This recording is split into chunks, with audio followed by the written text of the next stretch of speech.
Hey, got with me here tonight's winner of the Hampton Heat 200, Matt Bowling. Man, tell me about your night. This has got to be a thrill for you. Oh, I'll never forget this win. It's definitely the biggest win of my career period. I won the big ones in go-kart, but just to do it in a late model, it's awesome. That's only my second late model win, but man, he and Wes gave up a heck of a fight. Man, it was just, I hated seeing them cautions come out.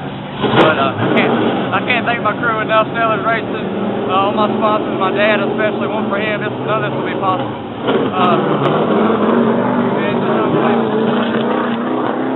Hey man, I tell you, you bided your time and come on up through the field. I mean, you did everything you were supposed to do. You had some unfortunate things for some, anyways, but for you, it meant everything. It got you in that clean air, and then Matt Bowling and that talent took care of the rest. Yeah, definitely. Track positions, everything here, and something told me that C and Greg might get into it tonight, and they sure did. I didn't think it'd be that early, but when that happened, I knew I had to get the lead quick as I could and get track position, and it just worked out good, man. We made some great changes at halfway, and that really allowed us to do what we did.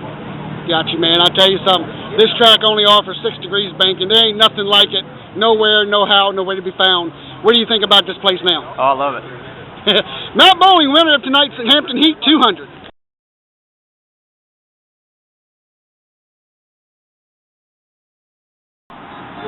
Hey, got here with me tonight, second place finisher, C.E. Falk. And I know you wanted that win bad, and if you looked at those last 30 laps, how you had to come through the field, man, it's been an awesome night. Tell me all about it.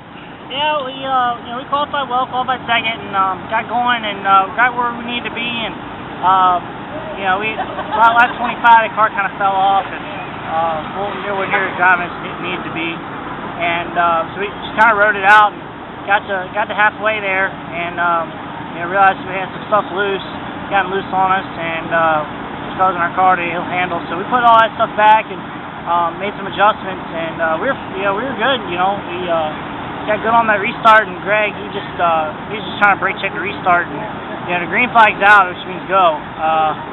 There's never been a rule here of beating the leader and all that stuff. As long as the green flag's out, it's game on. But apparently that's a rule when I do it. So we gave it back. They asked us to give it back, so we gave it back, and we were still better.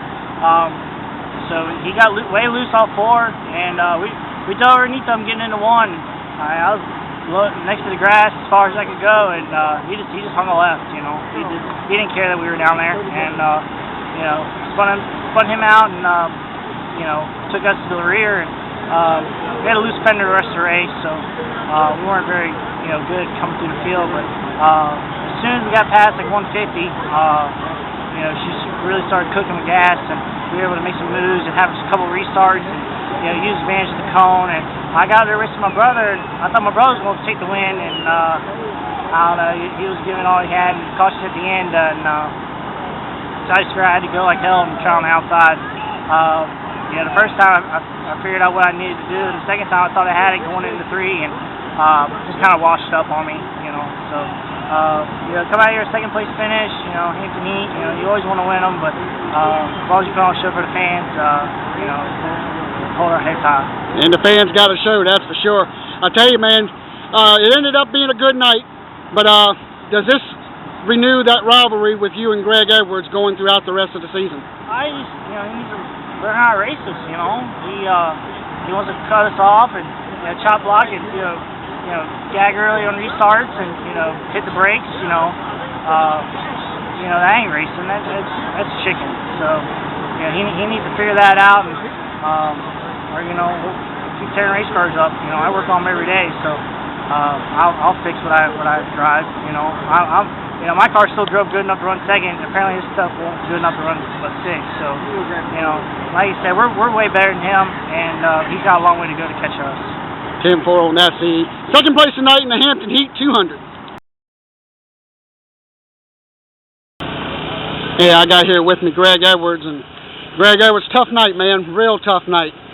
From probably being the most dominant race car out there to not being much worth of nothing but a 6th place finish like you've ended up. Take me through your night, bud.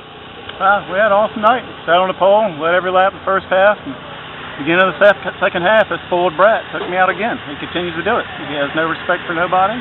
He's spoiled rotten. He's worthless as far as I'm concerned. You know, I'm just sick and tired of it. NASCAR doesn't do something about it, then I guess I'll have to. I got you, man.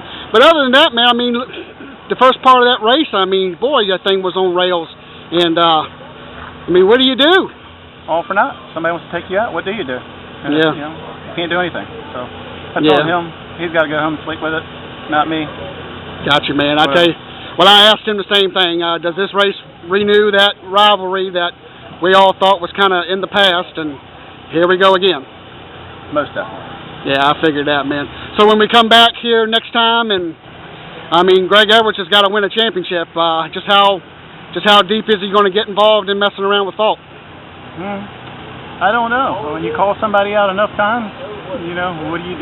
Do you let it keep happening, keep tearing stuff up, and, you know, keep letting somebody just take advantage of you? Or eventually you got to man up and do what you got to do. Understood there, bud. Greg Edwards with a 6th place finish here at the Hampton Heat 200.